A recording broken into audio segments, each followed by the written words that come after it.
Assalamualaikum warahmatullahi wabarakatuh. Halo teman-teman, jumpa lagi dengan saya Imam Syah. Pada video kali ini saya mau menjelaskan terkait dengan langkah pertama untuk memilih salah satu saham dengan menggunakan pendekatan analisis fundamental. Tentu kita sebagai investor atau trader saham harus memilih dari satu atau beberapa saham dari total ada 788 emiten yang terdaftar di BEI hingga pada video ini dibuat.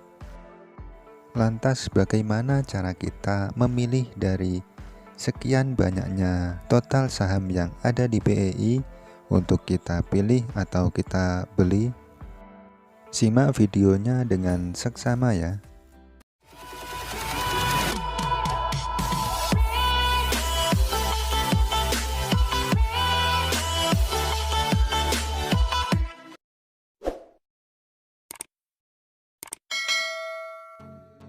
Salah satu pendekatan atau metode yang sering digunakan oleh investor saham untuk memilih atau menganalisa suatu saham yaitu adalah salah satunya analisis fundamental. Pendekatan analisis fundamental secara umum ada dua, yaitu top down dan bottom up. Baik, di sini saya akan jelaskan satu persatu. Pertama yaitu top down. Top down adalah analisa tren makroekonomi secara keseluruhan yang kemudian mengerucut ke analisis sektor atau industri dan pada akhirnya bermuara pada analisis perusahaan atau suatu emiten. Kedua, bottom up, yaitu pendekatan yang diawali dengan analisis fundamental dan prospek usaha suatu emiten atau perusahaan, lalu menganalisis sektoral dan kemudian menganalisis makroekonomi untuk melihat prospek ke depan. Jadi saran saya untuk teman-teman yang belum memiliki atau masih bingung akan memilih saham apa yang akan dibeli atau dimasukkan dalam watchlist, saran saya teman-teman bisa menggunakan pendekatan dari analisis fundamental, yaitu pendekatan top down.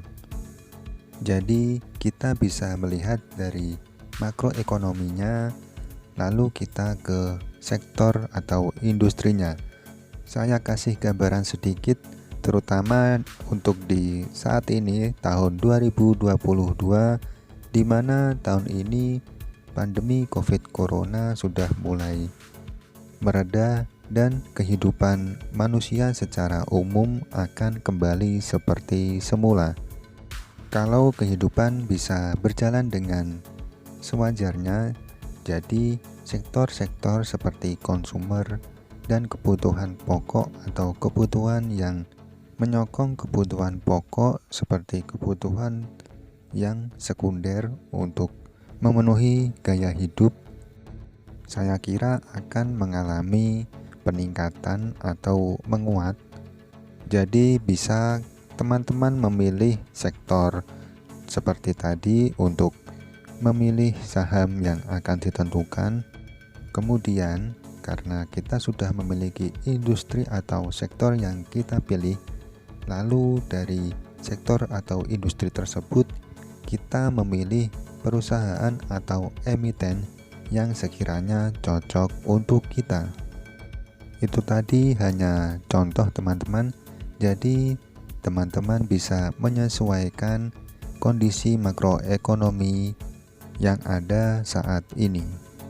Untuk teman-teman yang masih awam dengan istilah makroekonomi dan hal apa saja yang ada di dalamnya, ini saya kasih gambaran sedikit mengenai makroekonomi, yaitu kondisi perekonomian secara internasional bahkan nasional.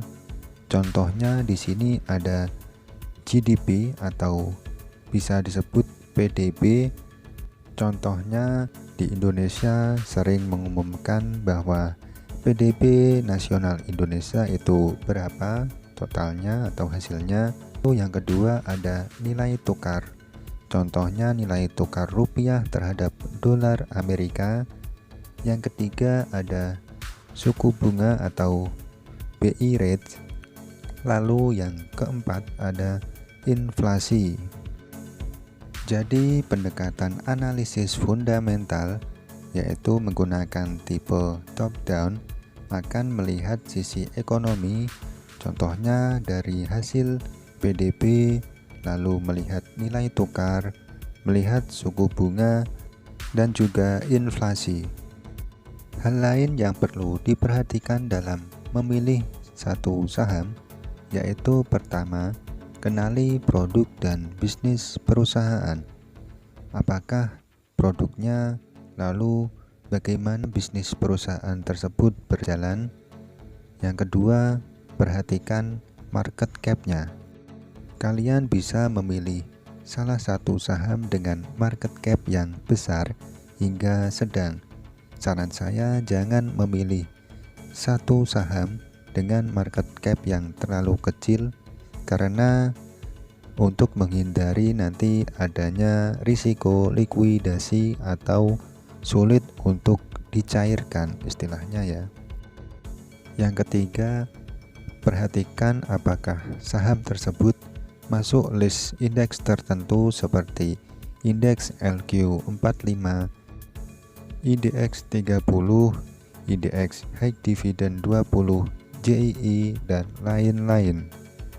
Yang ketiga, yang keempat yaitu pilih perusahaan yang bertumbuh, yaitu perusahaan yang dari waktu ke waktu terus mengalami pertumbuhan. Itu tadi langkah awal untuk memilih suatu saham. Selanjutnya, biasanya kita belum menentukan satu saham dari beberapa saham yang kita temukan, tapi tenang saja, saran saya buat suatu watchlist atau daftar saham pilihan, yang dengan daftar saham pilihan tersebut kita pantau untuk beberapa hari atau beberapa waktu dengan membandingkan beberapa indikator untuk nantinya kita menentukan satu atau dua saham yang terbaik untuk kita pilih, untuk kita beli misalnya.